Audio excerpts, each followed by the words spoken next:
All right, good evening, everyone. Welcome to Back to School Night, the 2020 online edition. My name is Mr. Kutsi, and I'll be your student's math teacher this year. Some things about me. I'm a San Jose native. I was born here, and I've spent most of my life here. I graduated from Oak Grove High School, which is in this same district, and that's where my son is a student right now. I've been teaching at Independence for 20 years, and the story behind that is that I was doing my student teaching there, and I got my first job teaching summer school there, and then they offered me a full-time job, and honestly, I love Independence so much, I've never even thought about leaving. It's a truly beautiful campus. We have a fantastic faculty, and it's too bad we're not all seeing each other face-to-face and seeing that beautiful campus and all our resources we have there, like our beautiful gym and everything, but we'll be back soon enough. So let's talk about what's new this year and what's different, besides everything. So first, back to it online. I've been saying that we're all new teachers this year, and I don't really think that's a bad thing. Because for me, my first year was actually really, really exciting, and I learned a ton of stuff, and I feel like that's what this year is about. Everything's sort of new. I'm learning tons of resources and new technologies and things like that. The downside is it can be frustrating when it's not functioning properly. That can be anything from an internet connection issue to certain websites being maintained. Just all kinds of things are happening, and it's something different every day, and we just got to take a step back, breathe, and move forward when things are functioning properly. So other things, I'll be doing a lot more online videos this year, and I'll cover class in case students are absent or they need more time to sort of go through the notes. That's something we didn't always have the luxury of when we're in class. Sometimes it feels like class is going too fast. Now you can pause it, copy it, and think about it, or pause it, go to the restroom, come back. But with the downside, it's really still not the same as learning in person. When we're in class, I like to go around and I can see on someone's face when they're not learning. There's a look in their eyes when the math is too hard, and it's a little bit different doing it through video. We do have an online textbook, and the good side of that is students can check their answers immediately. There's also a lot of video examples that are built into the book. The one downside I would say is sometimes students typing in answers into the book, that can be not the easiest, either because of the formatting for doing things like exponents, or just it takes longer to type a math equation than it takes to write it down. But other than that, I'm aware of that, so we'll try and balance the problems, make sure the problems aren't formatted terribly, and also try and make sure we do less problems so they're not overwhelmed. So other things, quizzes this year will be online. The upside to that is you'll have more time than a regular class. And what it is so that will give you some flexibility. So you, since the quizzes are open note, you can take half the quiz before dinner, take the second half after dinner. You can take half the quiz Monday, finish it on Tuesday. I'm totally fine with all that. And since I'm meeting both classes on different days, we're going to have multiple days for quizzes. The downside, again, is the online format. If you're used to paper and pencil for math, this is a little bit different. But we can get used to it, and we'll do the best we can. Again, with an online format, usually they can get the scores a lot faster. So there is a plus side to that.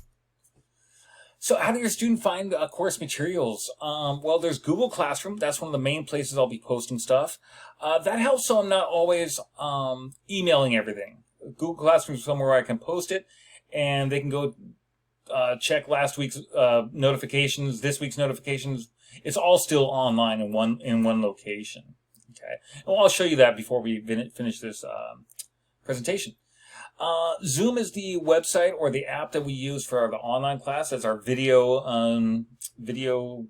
conferencing tool. School Loop I used to use a lot for the calendar and things like that. But I'm trying not to make students go to School Loop and Classroom and know which one do I check. So I try to use mainly Classroom, but School Loop will still be where the grades are put. I've been using School Loop for grades for more than 10 years, and I didn't really want to try a new grade book this year. I just figured for a lot of students they're used to School Loop, so let's keep that the same for grades. And then ECRMs, I'll show you that as well. It's a place where students can log in and get to all of those things, their classroom, their School Loop, their email, things like that. the online book. So grades. My motto this year was going to be we're going to try and keep it simple. So instead of having different categories and all these different things, we will still have warm-ups and still have individual assignments and quizzes and stuff like that. But everything will just be based on points. So it'll just be a straight running total of points. And at the end of the semester, if you had, let's say, 90 out of 100 points, then that's an A. If you had like 900 out of 1,000 or whatever it ends up being, it's just going to be straight points. So you'll pick up points through online classes, you'll pick up points through assignments, you'll pick up points through quizzes, and it'll just all total up together. Other things, tutorial and advisory. This is built into the schedule throughout the week.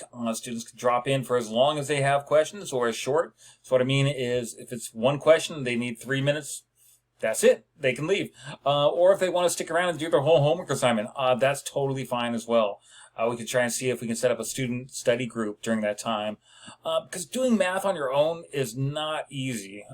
Very few mathematicians actually succeed purely on their own. It's really, mathematicians tend to help each other out, and that helps for, all levels of students. It helps to have someone to help you out. So, tutorial advisory is there for that reason. Resources. Some of the things we'll use. We have a great online graphing app. This picture you see was created with just a couple equations and a list. It's just all circles. It's hard to tell that, but that's one of the things that I just love about math and I want to share with the students is how much beautiful stuff you can create just with mathematical designs, with geometry, with things like that. The website is also a downloadable app for your phone. So you can go to get Desmos from the web store or the app store. And I just noticed a typo there. It's a free graphing calculator, and it's better, honestly, than most $150 calculators. And I'll show you why in a moment. Also, as I mentioned, make videos, and you'll be able to, the students can find those there as well on YouTube. And in addition to that, there's also online solvers, and I'll show you this as well. These are things that can solve equations for students, and it goes all the way up to calculus level stuff. The downside of that is it is a computer doing the solving, so sometimes it gives you the correct answer, but the logic doesn't make sense because it's computer logic.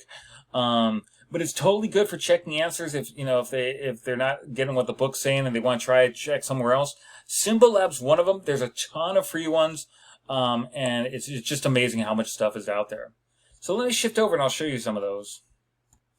So this is Desmos. This is our graphing app. I like it for a couple reasons. The resolution is great. It's in color. You can zoom really easily. That's great for it. And also the table feature. A lot of calculators do a table feature. Not all calculators do it this easily, where you can see everything on one screen and manipulate it all. The other thing is, Desmos allows you to save stuff. So, and you can see we actually did some graphs on COVID. There's so much you can do. There's geometry you can do. You can make things move. And these are all things I stored.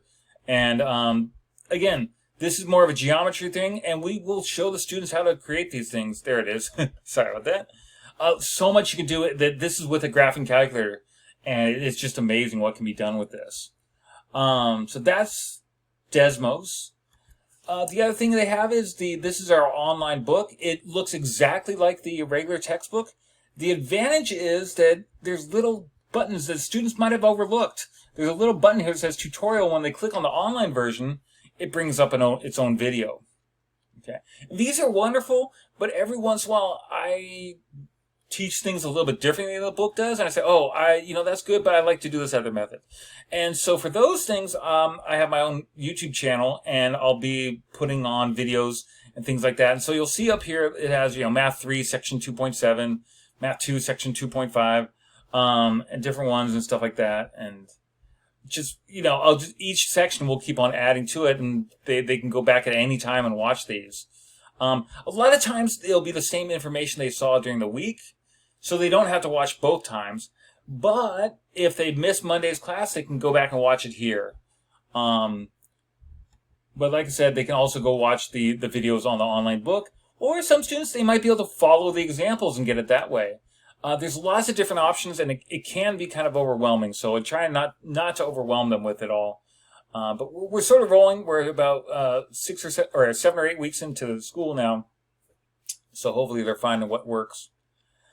Let me show you just real quickly. If you do Symbolab is a math solver. If you do there's other math solvers that you can Google for. And then let me show you one last part, which was the Google Classroom. So the Google Classroom looks like this. If on the date, on the main page, it tells the period, what days we meet. It has the Zoom link there. So it has everything they would need. As long as they're in the Google Classroom, they can always find the key information. If I need to tell them something like, oh, sorry, students, my internet's down, I can usually post it here. For the other day, notes from class are attached. So these are just pictures of the notebook. So a lot of times, like I said, I'll do videos, I'll do pictures of our notes. Anything they miss in class, I'm going to try and make sure there's a way for them to get it, okay? Because I understand there's going to be, this year already we've had people in the early part of the year with the fires. There was some teachers who had to evacuate. Then we had smoky days. We had heat wave days where people were losing power. People's internet's been going out. All kinds of things happen, and I'm totally aware of that. So I'm going to try and make sure everything's available to them there, okay? So, for example, if you missed the beginning of class, the warm-ups here, for example. And then they can also go here. The classwork is here as well. It'll have the information. I like it because it has all the instructions. They turn it in through here. It takes some getting used to. I'm going to be flexible with that, but once they get used to it, most of the students are used to it now. They know how to find stuff. But they can also put comments on here. There's a spot where they can make a comment to me without emailing me. So all these things, and like I said, there's just so much wonderful stuff. I'm really excited about this year. I know it's different. I know it's tough, but we have a lot of tools we just didn't have just even 10 years ago. So if the same thing was happening 10 years ago, I don't know how we'd be doing it without video conferencing, without everything we have. So with that, I just want to say thank you for checking in. Feel free to reach out to me through email, and we can set up a conference time maybe, or just answer your questions through email. I really, I want to do everything I can to help you out here this year and make math a little more enjoyable, since I know it's tough enough on its own without being doing it online. So thank you, and look forward to seeing your student in class on video, and looking forward to the rest of the year.